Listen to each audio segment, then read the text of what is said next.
All right. This is HBCU Overdrive. I'm your host, Doc Holliday, and today we have Texas Southern starting center, Jack Nance. All right, what's going on, with you, Mr. Nance? What's up? How you doing? I'm good. I know this sounds crazy because I'm gonna just let everybody know we did a Zoom interview earlier, and me not being privy to basically like the electronic part of it, I had the screen recorded, but I forgot to turn on my mic from the screen recorder, so we had no sound. But we are gonna be good, and this is gonna be basically it's gonna be a great interview again. But like I said, let's go back. Like I said, we could go back to where you beginnings, Houston, Texas. Tell everybody where you're from again. Yeah, so I'm from Clear Lake, suburb, right, 25 minutes out the city.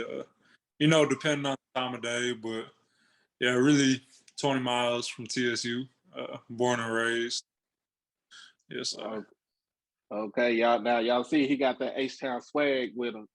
They kind of laid back with it. So, he's not like not like all rah and everything. But what made you decide to go to TSU? So really throughout my high school playing career, I really kind of played more defense coming up.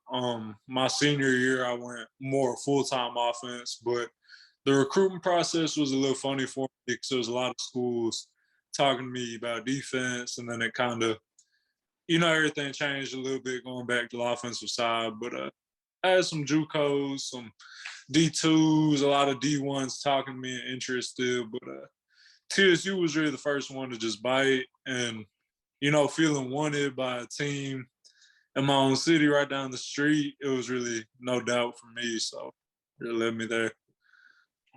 And like I said, I read your measurables, 6'2". It says I was 260, but you told me earlier that you at a good 280. So how does your size actually fit into what the offense fits into you? So how does it help you out for the offense?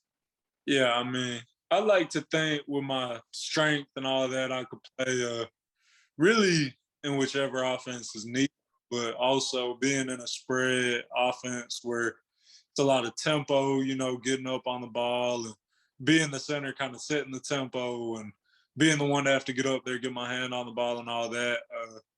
Being a guy who's a little bit undersized off of what you think center offensive lineman to be, I think that I can really use my benefit just off of being, quicker than a lot of the D linemen I'm lined up across from and all that. So, yeah, I think, I think with my strength, it kind of makes up for the lack of size or whatever.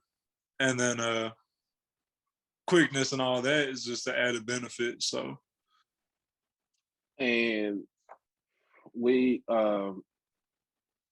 so one of my, I'm be real, one of my favorite players on the SWAC, other than Shador, is Andrew Body. For a guy that came in as a freshman to lead your team, I don't know, was it 4 or 5 wins this season? It was 3. 3. I love to say 4 or 5. It was 3 though. Okay, so 3, but it's better than what it was last season. Yeah. I mean, the season before.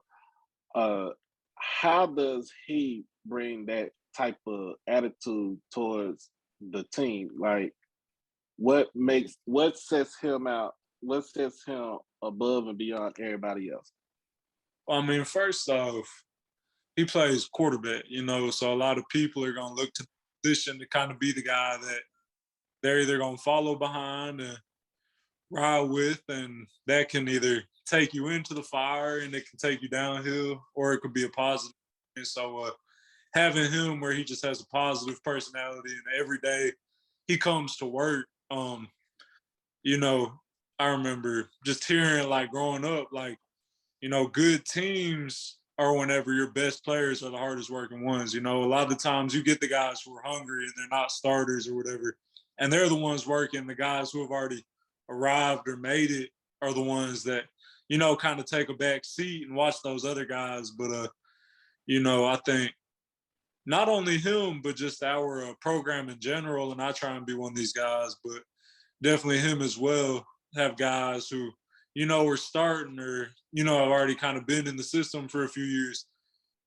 Those kind of seem like, you know, our hardest working guys. That's not a knock, but you know, just kind of having that culture and the pride to be like, no, I'm not just gonna let someone finish in front of me. Like he feels like he's supposed to be that guy. You know, he's the starting quarterback, but when we condition, he's trying to beat the receivers, beat the running backs, and all that. And we can look to that, and it kind of gives you a little added, you know, it just adds fuel to the fire. Okay. So for yeah, I understand the offense that you run is a spread option. It's basically triple option offense out of the spread formation.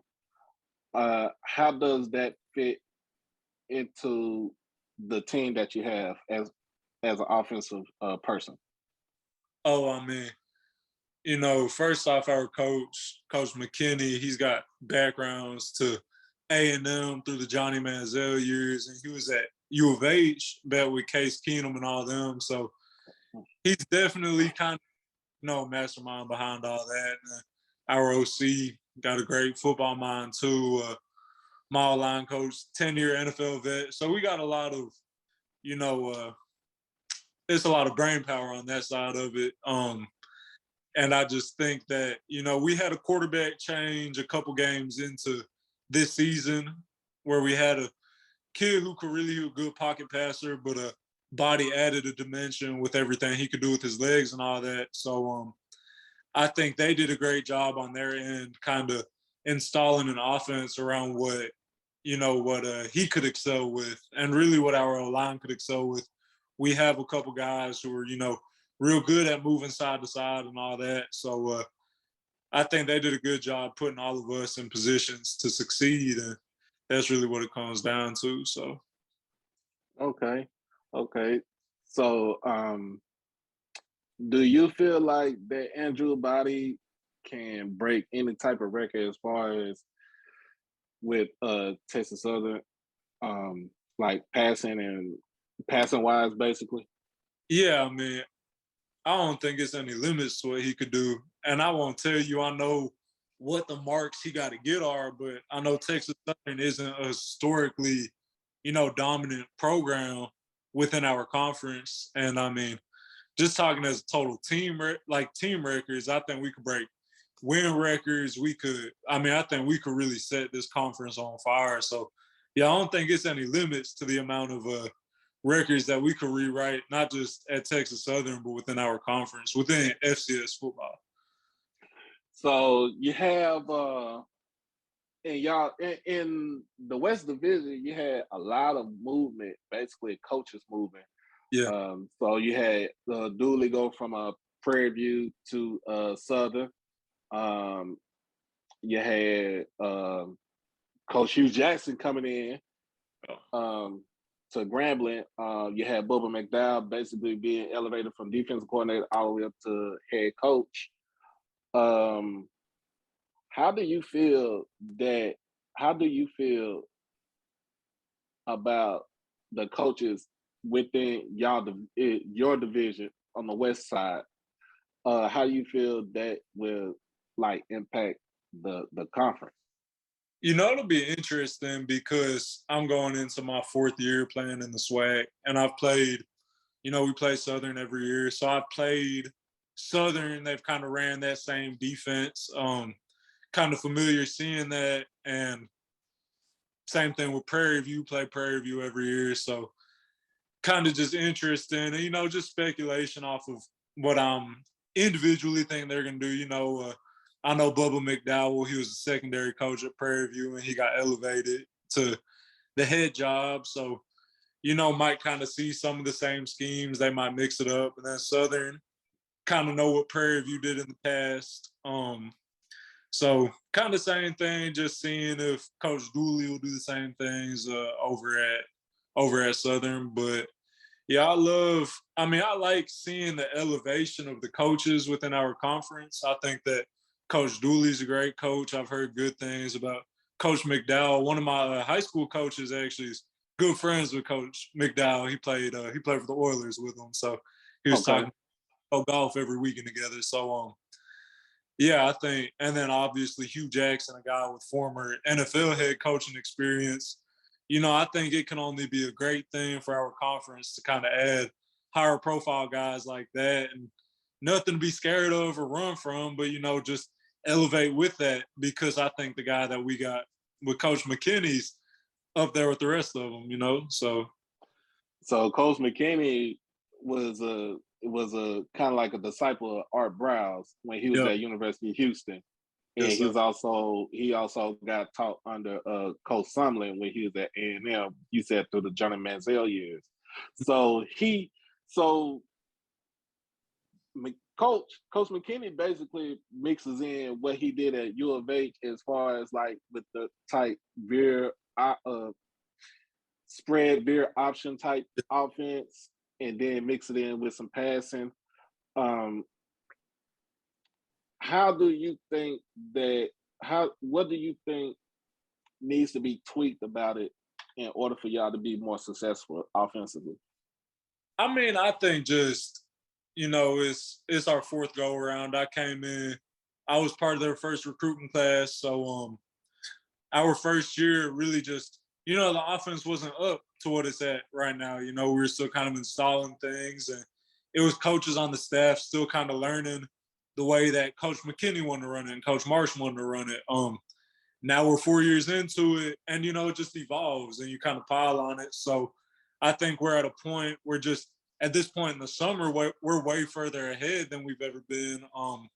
So, it's the same offense, but the more comfortable you get, the more stuff the center can see. It gives you more you can do in the pass game, just protection-wise and all that. So just having guys who are really willing to learn it and giving the coaches trust to say, okay, we can add the tweak, this movement with the receiver to open this up. But, you got to get the meat and potatoes down, the basics of the offense. And I think we're at a good point with that. And now we can kind of get into the fun, just adding on to the playbook. And we beat, so. Okay, so what is the selling point to get somebody to come to Texas Southern? If you was a recruiter, what would you tell a recruit about, how to get them to come down to Texas Southern, even for a visit? Not even say to sign on the dotted line, but just for a visit to see how it goes down in H-Town.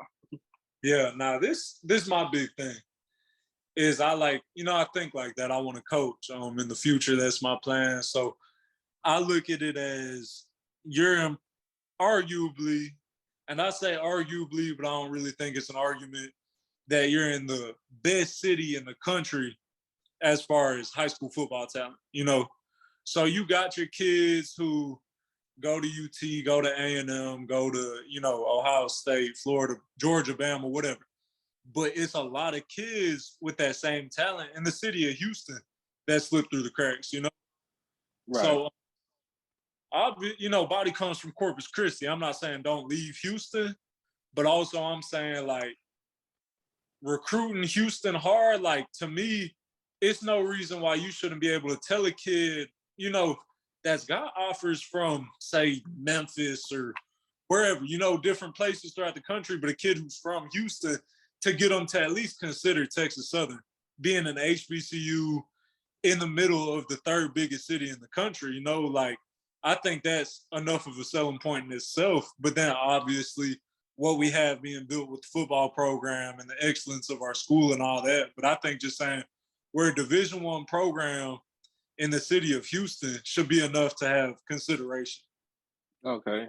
So my channel is not too much on sports. It's kind of sports related, but it's centered more around the culture, HBCUs. Yeah. So what do you tell a recruit about the HBCU experience and about the Texas Southern experience? Oh, I mean, an HBCU experience is unlike an experience you get, and I think that you get it's real progressive. Like everybody wants to see everybody succeed. When it comes down to the academic side of it, you got a lot of professors who went the HBCU route and they're looking out for these kids at HBCUs and trying to, get them out into the real world and be successful professionals and not just give them a degree, but have them like well equipped for their futures and everything that may encounter in life. So there's a lot of perks to going to an HBCU, and specifically, Texas Southern being you aren't in some small town and whatever state, city, whatever. You're in Houston, Texas, greatest city in the world. Like I'm from Houston, but love this city, and there's a lot of perks that come with it. So yeah, I think it should be attractive. You get to come and spend time in a major city like Houston, get a great education, and be well equipped for your future. So Okay. So yeah, and he also got to tell him about homecoming because when you go to HBCU homecoming is none other. yeah, I'm gonna tell you, I took my wife last year to Jackson State's homecoming, and it was. I'm gonna tell you this. It was her first time ever coming to the South. She's from South Central Los Angeles. okay, It was her first time ever coming to the South, to Mississippi, and she enjoyed every last bit of it. I even took her to New Orleans like that Friday. Friday we was there mm-hmm. for a couple of hours or so, and she enjoyed that. And she was like, for our son, my stepson, she was like, man, I want my stepson to go to this school. Yeah, And privilege Jackson State. But I told her, I was like, well, I would say, tell him, hey, he can go to Texas Southern, he go to Prairie View, he go, if he's not playing sports, he go to Paul Quinn, he go to Wiley, he go to Jarvis. And there's plenty of HBCUs here in the state. it is. And she is all aboard with the I won't even call it a movement, but with the Nah, HBCU. yeah, well, nah, and I mean, I get a little different perspective on it, but I've told people like, regardless of, what my kids' culture is, whatever, like I think getting the experience of an HBCU, and I mean, in my case, being a minority, I think there's a lot of, I don't even just want to say lessons, but just a lot of perspective you can gain from that. So, yeah, I think like, I'm kind of in the same boat to send my kids to an HBCU as well. So, I love the direction it's traveling in. You hear a lot more about these HBCUs and all that, which I just think is great. And I hope that we can keep on, pushing on in the right direction with it. The sports, except also just the universities in general. Okay. So, and with the team being young, how far along do you feel like that the progression with the team that you have now,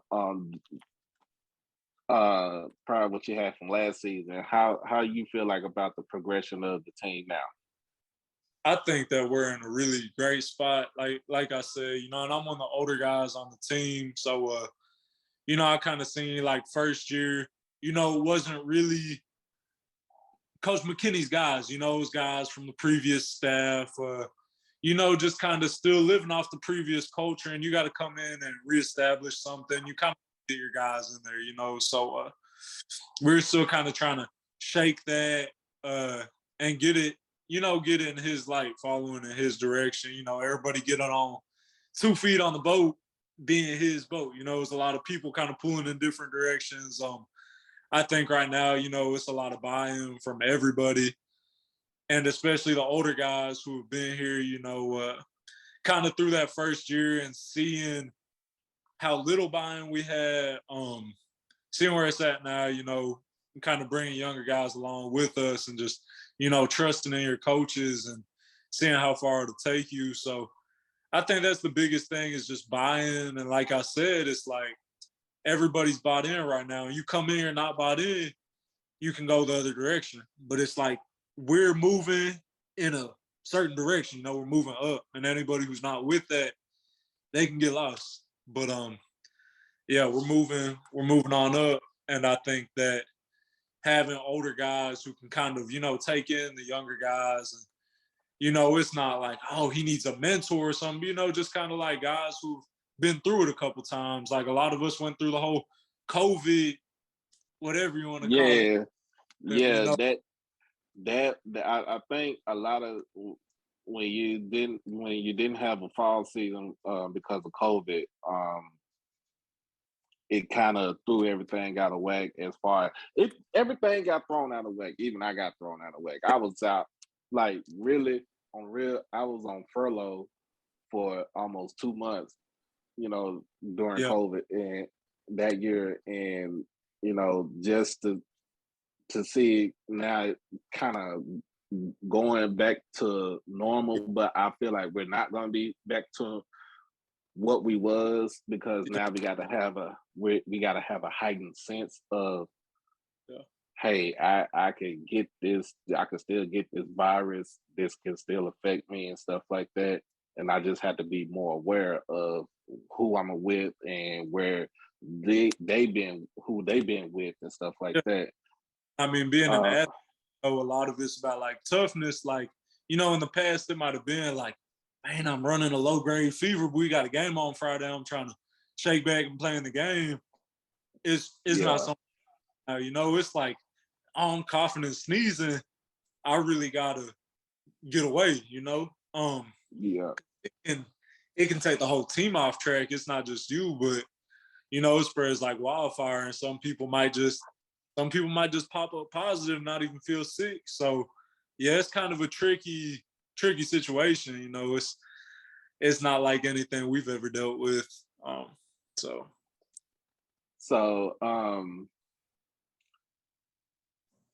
being in the third ward, man, how does that outlook, being in that environment, how does it play into the football and everything like that? Yeah, I mean, personally, I love it because you really feel, U of H is really directly across the street from us, but you feel support from the community. Like it's a TSU community. U of H might be the bigger school, but like people support TSU, and we haven't done a whole lot of winning, so we haven't given them a ton to just come out there for. But you go to a restaurant and people are curious, you're wearing your TSU stuff. Oh, you go to TSU? Oh, my uncle taught there or whatever. I got a niece who goes there. So, sense of community, it's a good feeling. And, definitely going out and having people know of who you are, know of the football team, and say, oh, how you like Coach McKinney? Like, I like building that kind of thing and having I think if you can have a community that's all bought in and supports it, can really push you into a whole new tier of it. So I think that's big. Okay. And I know one of the things that y'all do, especially when y'all play Southern, y'all come to Dallas, and y'all play for over in Arlington at the old Globe Life Field. That is, I feel like that's another recruiting tool right there, to besides getting Houston, the greater Houston area, is to get the DFW area, because I feel like there's gyms up here that nobody, they kind of overlook, and I feel like it's it's a disservice to some of these kids that want to go to school, but nobody never went Yeah. out there and just asked them, "Hey, do you want to come here? If Mm-hmm. I gave you a scholarship right now, would you come?"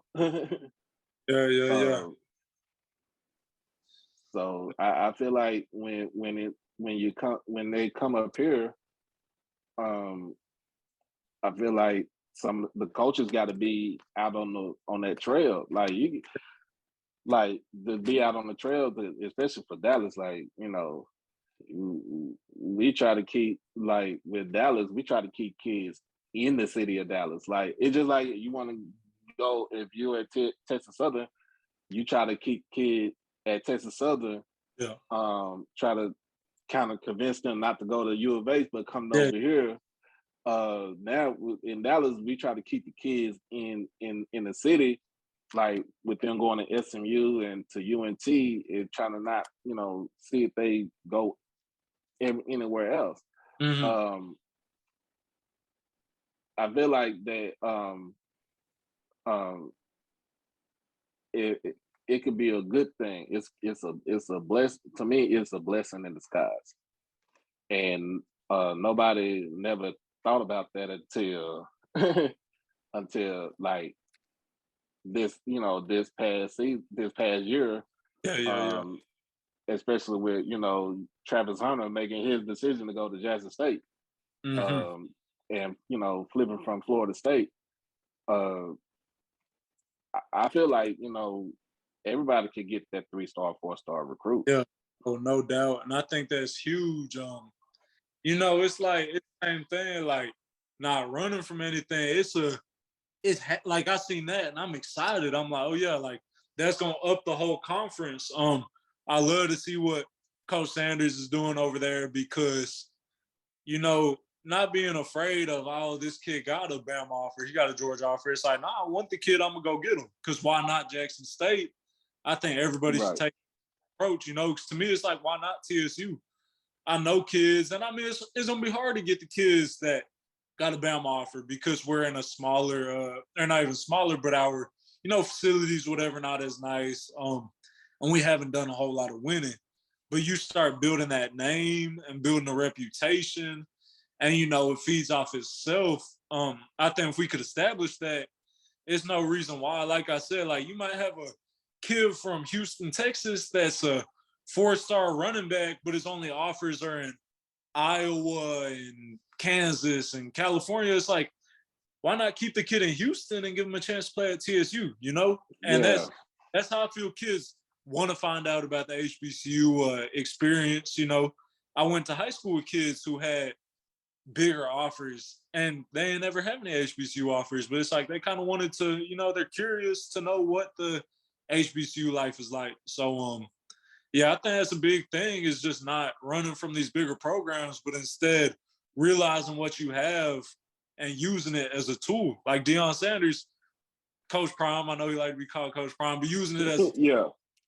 using it as a tool and saying, come be with your people. Like that's just come be with your people, and let's get you to the same spot that these other schools could get you to, rather than going and following, what everybody done in the past, just rewriting it, and not even rewriting it, but getting it back to what it was,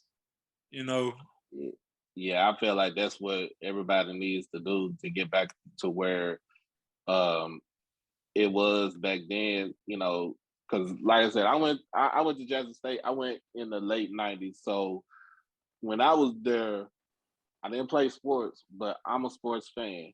Yeah. We looked at it to like when I seen the team, and it's like whoever we were playing, we as a whole student population, we felt like at that time, man, we're about to go bust Yeah. these fools in the head. Like Yeah. Nah.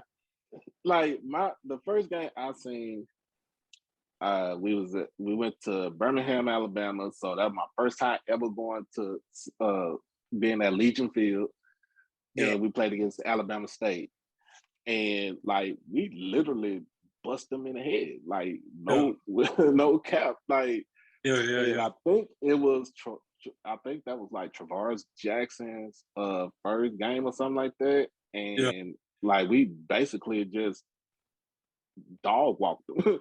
yeah, And I feel like everybody that plays a sport has to have that type of mentality. Like, man, we about to bust y'all ass like right now. Just and I don't. that's the big step I want to see us take, because it's about knowing how to win. And it might sound crazy to be like, oh, like we didn't know how to win. But to me in the past, like we didn't do a whole lot of winning. We just wanted to get by. Like we were just trying to outscore the other team. You know what I'm saying? Right. To me, like trying to put them days behind us is going out and dominating every single snap, like not winning the game by 3, but dominating from the opening kickoff. And at halftime being like, oh yeah, like, it's over with. Defeat them like mentally, not even just Mm-hmm. not off the scoreboard, but have them not really come out the game at halftime. And that's what this summer, like this work in the summertime, building mental toughness and building a bond with this team. I think that's the time we can really establish, like, yeah, we aren't just trying to go out and beat teams by 6 points. You know what I'm saying? Like, I want it to be where every time the offense touch the ball, we go score a touchdown. Every time the defense on the field, go get the ball back, Right. and do it over and over until the other team is defeated, before the final, till the clock hits 0. Beat them before that, have them checked out before the clock hits 0. All right, man. I think that's all the questions that I have right there. I thank you, man. You tell anybody on the team if they want to get an interview by me. Um, it's not gonna be tell them no BS and everything like that. It's gonna be smooth selling from here. Yeah, Let them know where you can find. Let first of all let people know where they can find you at. yeah. So my Instagram is Jack_Nance NANCE65, and then on Twitter is Jack Nance 95, capital J and a capital. All right, and just let everybody know, man. This is my very first interview with a D1 athlete. I think it went good. I think it went well. So, man, tell the team, and anybody that you know that's in the SWAC and the HBCU world, man, if they want to interview, tell them to hit me up. Yeah. No, for sure. And I appreciate you, what you're doing to help us build our brand, and hope it helps you build yours at the same time. So I All right. appreciate the exposure we can get. Good things. So appreciate you having me for sure. All right. Thank you, man. Man, this is another edition of HBCU Overdrive. I am Doc Holliday, and we out.